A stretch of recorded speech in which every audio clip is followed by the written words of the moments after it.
that there would be a world just like this one, except for everyone is you.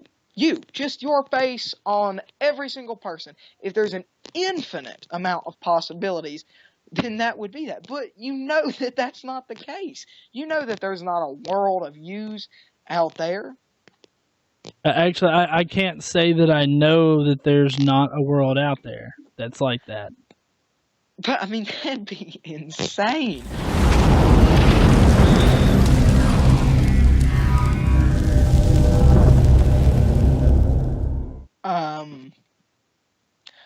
Okay, I think I kind of understood that. Are you saying that they had to change the Bible or the Okay, you saying they had to change the interpretation. Okay, Right. so, what did they have to change the interpretation of, exactly, if you don't mind me asking? Well, I mean, there's the whole Old Testament law thing. I mean, that's a relatively new argument against, Christians having to obey that law. Up until 1865, Christians were readily using the Bible to, impose slavery on African Americans. Until the 1920s, they were using the Bible to suggest that women don't have the right to vote. And we have examples now of pastors using that exact same logic, using the Bible to say that women shouldn't be allowed to vote. That they of course don't think that slavery should be a thing. They explain that away by indentured servitude or whatnot. But I mean, they still work off of some of the old world kind of interpretations of the Bible. So you still see some of that now. But you have to understand how the interpretation of the Bible has changed drastically. Yeah, I understand what you're saying. But, I mean, if you look at the two... Okay, let's, look at the two actual people. Let's look at Christians versus the Muslims. You see us trying to just be peaceful. And, I mean, when's the last time you heard of a Christian terrorist? But then you see... Timothy McVeigh, the Unabomber, I could name off plenty of Christians. There was a Mormon kid up in, was it Washington or something, that shot up a whole bunch of students. I can name a lot of Christian terrorists. But did he do it so in the name of God? They did it with God in mind, yes. Okay. I will have to read up on those. But you have to admit that you certainly see a lot more Muslim terrorists than Christian terrorists. Well, for right now you see more Muslim terrorists because the Islamist, there's a pretty big terrorist group out there that uses Islam in order to commit acts of terror. You don't have Christians so much doing such blatant attacks, but they do emotionally abuse and sexually abuse plenty of people here in the United States. Well, we're all sinners. I mean, I don't think that they're sexually abusing people in the name of God. Yes, they are. What was the thing? There are Catholic priests out there that rape kids. But not only that, but there are people in Protestant churches that do it as well, that use the air of secrecy amongst the church and amongst the people in order to do it. They seek out positions of power because of these religious positions that give them power over people of youth, young kids. They use their position with God, if you will, in order to rape kids. And they say it's okay because if God didn't want it to happen, then it wouldn't happen. Yeah, but they're not Christians, they're Catholics, and No, I was talking about Protestants there at the end. And Catholics are Christian. Did you say Catholics are Christian? Yes. Okay, well, yeah, but I mean, they're not I guess they are, but they're not my definition of Christian, because, well... What's your definition of a Christian? My definition of Christian, in the simplest form that I could possibly make it, is pretty much just believing that Jesus Christ came and died for your sins, and you repent of them, and that's pretty much it. I don't think that I understand that, I think that the reason Catholic priests molest little boys is because of something about they can't get married for some reason, but it does not say hey, look, you can't have a wife, so go molest children. No, but that's also not the reason why pedophiles exist. Pedophilia is a mental disorder. Okay, imagine one day you just decided to go and be gay. Is that something that you think could happen? No. Okay, then. It's the same thing with the priests. They can't, they get sexually aroused by children, and that's not something they can control. The only real cure for it is castration or chemical castration or something like that. That is they can control their urges, sure, but they're never gonna just not find children attractive. So, the reason why Catholic priests are, the ones that are most likely to do it is because there's that position of power, and they get power over these children. And that's what a lot of church positions give pedophiles, and they seek out those positions. But just to be fair here, that it not only happens in churches. I don't want it to make it out to be like that. There are plenty of other positions of power that are exploited by pedophiles. But what makes church and God so much more dangerous is that they can justify it. And because of the emotional, psychological abuse by the Bible, the victims think that they deserve it or that it's okay. Yeah. But thing is, yet again, that's not in the Bible. It does not say, I understand what you're saying. It's a mental thing. But it doesn't say that in the Bible. It doesn't say that you're supposed to go molest children. So I don't understand. No, it doesn't. It doesn't have. Well, no, it doesn't have to say go molest children in order for the Bible to permit it. I'm just saying that it doesn't need to say that. Like the Catholic priests or the preachers or whatnot that use it. That use God, they use the belief of God. It doesn't matter what the Bible says. It's the mere belief in God and the fact that in the Bible it says that God cannot be questioned. So if you have a priest or a preacher that's supposed to be a servant of God come to you and molest you, what is that person supposed to think? Are they supposed to question a servant of God? Well, see, then you have a problem of the person being wrong. It's not the Bible that's wrong. It's not the religion that's wrong. It's the person and what they're doing that's wrong. Okay, I'm not in disagreement that it's wrong, but I guess what I'm just saying is that they are in control of that information, because the person that they would seek out to get that information is the one that's abusing them. And then if they go to another church elder or somebody else in the church, a lot of times it's just covered up. They go and talk to them, and then the preacher or whatnot says, look, I'm going to get right with God and it won't happen again. And then it just happens again. So I'm just saying that it's a problem in the church. I'm really not even sure how we got onto the subject, to be quite honest. Yeah, neither am I. Okay. But yeah, I do kind of understand what you're saying, though. But like I'm saying, it's not the religion's fault. That would be a person or it doesn't say that in the Bible. It does not say that. That's right. Okay in the Bible. So I understand that.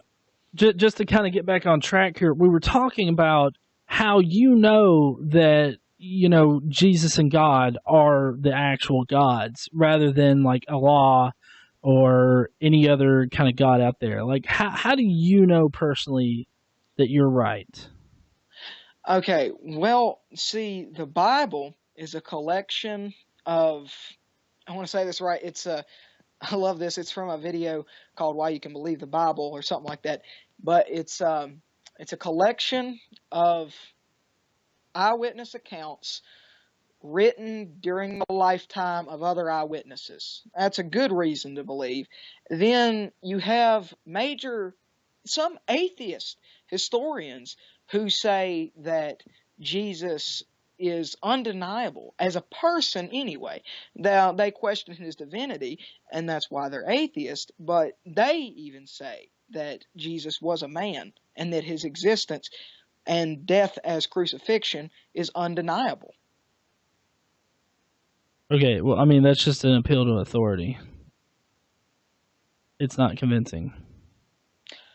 Well, it's really convincing to me. I mean, but you have to understand how logically fallacious that is, though. Like, it's not logical for you to believe it just because other people believe it.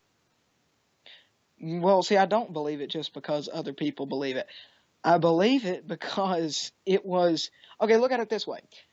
They died. The people who wrote the Bible, most of them died, if not all of them, I'm not sure, but they died believing that they saw what they saw and they never changed their story. I mean, that's got to say something. Well, you can't prove that, though. But, like, okay, like, if you see something absolutely crazy and, like, okay, well, I'll put it this way. Are you willing to die for a lie that you made up? Are you willing There are plenty of people that have died for lies in the past. That's not a convincing argument. But it's a lot of people. It's not just one person. I mean, if it was I'm not saying one person has died for it. I mean, I'm saying that there have been a lot of people in the past that have died for lies, or they have died for things that they didn't know was a lie. Take, you still there? Okay. Yeah. Sorry, my phone hit low power mode. Let me pick it up.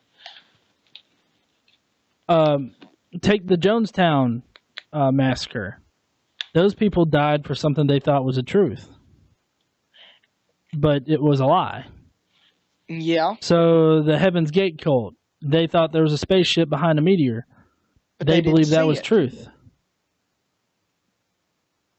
You see what I'm saying? Like, they did not see that. The people who wrote the Bible actually saw that, and they are writing their eyewitness accounts. Okay, well, Jim Jones claimed that he was God, and so, I mean, they could see him, and they believed him, and so they died for what they thought was a truth, but was actually a lie. You see how I'm trying to show you that you say that these are eyewitness accounts, but at the same time, for one thing, you can't substantiate that they were eyewitnesses. You can't substantiate that these things were written even anywhere near the time that Jesus supposedly lived. And I'm saying near, like within a few years. Like, the best that you can do is the Gospel of Mark, and that was written in like the 50s AD. Up until then, it was handed down, verbally. So, not to mention the fact that Mark is the only original gospel. Matthew and Luke were both copied off of Mark. Luke was copied off of Matthew and Mark, as well as other source documents. So, I mean, at best, you really only got one or maybe two source documents that informed Mark, Matthew, and Luke. And even then, they changed, added, and made it even more magical in the Bible. So, I mean, you're not really starting off on a very sure foot here as far as appealing to, like, eyewitness accounts in the Bible. Well, so I got a question for you. Do you believe that Jesus was a man? No. You don't even believe that okay. Well, I'm open to evidence. I'm open to evidence Yeah. for it. And I've looked at a lot of evidence for the existence of Jesus. I thought that he was a real person. And then I went and I looked into the actual evidence for it, and there's really not any evidence to say that he was an actual person. Well, there's 39, I think it's 39. I didn't look this up before I came on here, but I've seen it in the past. I think there's 39 accounts that are not in the Bible of Jesus being at least a real man. I'm not sure what they are, but they are at least of him being a real man, at the very least. Well, see, that's where it gets a little tricky, is discerning which ones are actual accounts of him being a man and which ones are accounts of the beliefs of Christianity. You really have to you have to really look at what each source is saying. Because if they're just saying that, oh, these are the Christians, they believe this guy died for their sins and rose on the third day, that's not a first-hand account of Jesus existing. That's a first-hand account of Christians existing at that time and what they believed. So, I mean, I'm just saying that you have to look at what they actually say rather than what you want to believe. But if you don't mind, let's go ahead and move on. I know that you're planning on kind of covering a lot of that content in videos, and I'm going to let you do that. Yeah. But let's see. One thing that kind of made me laugh was that, and you probably saw this, was atheists don't research facts. Yeah. And yeah, see, what I meant by that was, I meant, like, I understand you do your research. That kind of came out wrong when I said that, and it was pretty funny. But when I said that, I meant, like, if you look around you and you, like, look at you can look at even science. I'm sure that you're not going to say science isn't real. So to me, if you even look at science itself is so amazing that it just supports, if not proves, God. And that was why I meant, like, that they didn't do research as much. Like, they didn't, I don't know, see as much of the stuff I was seeing. That's what I meant by that. But nothing in science requires God to exist. No, but it's so amazing that I don't think that any of it could have happened by chance. I don't know if you've seen, there's like a YouTube video called Firemaker, or The Firemaker, something like that. And it goes through showing you how, like, all this stuff has to be exactly right on planet Earth for us to be able to make fire. And through the invention or through the discovery of fire, we were able to turn the world into what it is today. And we had to be, about the right size. We had to have, opposable thumbs. We had to have the right amount of oxygen and all this. We had to have, just absolute, had to have the right kind of fuel. Just all this stuff that works together that made the world what it is today. Coincidence is one thing, but that cannot be coincidence. It's just statistics. Yeah, exactly. And that's the point. It's so amazing, and it's so improbable by chance that could happen, that there has to be some kind of superior being behind it. Now, if you don't believe that it's... Well, I disagree with you on that, but I don't know what else to tell you. Well, no, but okay, just real quick, as far as statistics goes and probability, let's say you have 1 million occurrences of something happening. Or like you have, not of something happening, sorry, let me start over. Let's say you have 1 million occurrences in general. And you have this one specific occurrence, okay, that is supposed to happen in that 1 million times. So if you have 1 million occurrences, what is the probability of that one occurrence happening? 1 in 1 million. Well, no, it's actually 100%. Oh wait. It's called pigeonhole theory. Like if you have a million occurrences and something's supposed to happen some odd amount of times, then in that 1 million sampling, you're gonna get it happening at least once. Oh yeah, sorry, I misunderstood what you said. Yeah, 100% is okay. Yeah, sorry. Okay. So, but you have to understand that, like, the probability. I realize that the probability of Earth existing is highly improbable, but we know that the probability of it happening is 100% because it already happened. Yeah. And we have. Well, I mean, we have scientific explanations to show how the Earth was formed, why we have the atmosphere that we do, why we're so far from the sun that we're in the Goldilocks zone of it. Like, we have scientific explanations for all these things that do not include God. No, but to me, it just, that cannot be, that cannot just be chance, you know? I mean, I understand what you're saying. Yes, science does have a reason for all of it, but to me, science proves it even further because everything is so perfect and everything worked out. Okay, like, but it's not. Well, if you want to go with the more or less infinite argument, if there's infinite possibilities out there, then you've heard, you know, if you have monkeys on a typewriter, eventually, if you give them an infinite amount of time, they will type out the entire works of Shakespeare, right? You've heard that before? Yeah. Okay, so then that would mean that somewhere out there in the vast infinite, that there would be a world just like this one, except for everyone is you.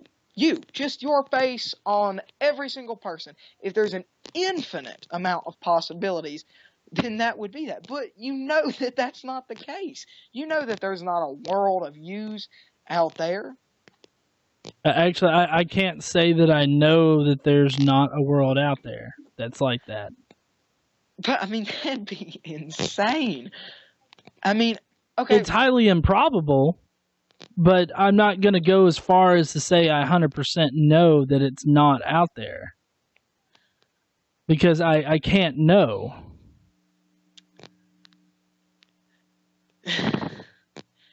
I mean, I don't know what to tell you on that. I mean, to me, I know that there's not a world of me's out there. I know that there's not a world of you's out there. Okay, we have, every person on Earth has a different fingerprint. You know, that's amazing. That's, I mean, like, in all of nature and, you know, all the world's history, nobody would ever have the same fingerprint. Well, there's no real way that we could test that. I mean, fingerprints are you know, determined. Actually, this is concerning your most recent abortion video. Fingerprints are determined at 26 weeks in the womb, and they're determined because of you know, their little friction ridges. So, I mean, of course that they're going to be different for every single person. That's why we use them as identifying marks. But I mean, like, there's no, like there's a slim chance that I could have the fingerprint of somebody from the past, but I can't know if there was, and I can't know if there wasn't. All we have is probabilities of it happening. Yeah.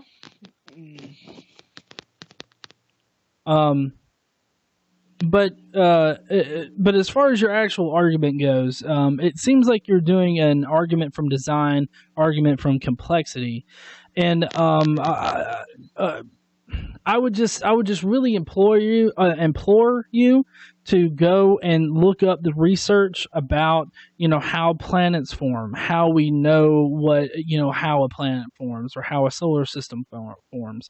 I would just really implore you to go and look that stuff up and see for yourself how we don't need God to explain that. And I get it that you want to believe that God did it, But then and this kind of gets into another thing is, what's the point in atheists attacking God or attacking the idea of God? In your latest abortion video, you don't think that women should be able to have an abortion. Well, I think that they should be able to have an abortion if their life is in danger, and that's about the only thing I think would be acceptable. Well, thank you guys for watching today. If you will, go down below and hit that like button if you want to see more of this. Don't forget to leave a comment with all your questions. I'm sure I fucked up somewhere in this entire thing. Don't forget to stand up and use your voice. I'll see you guys later.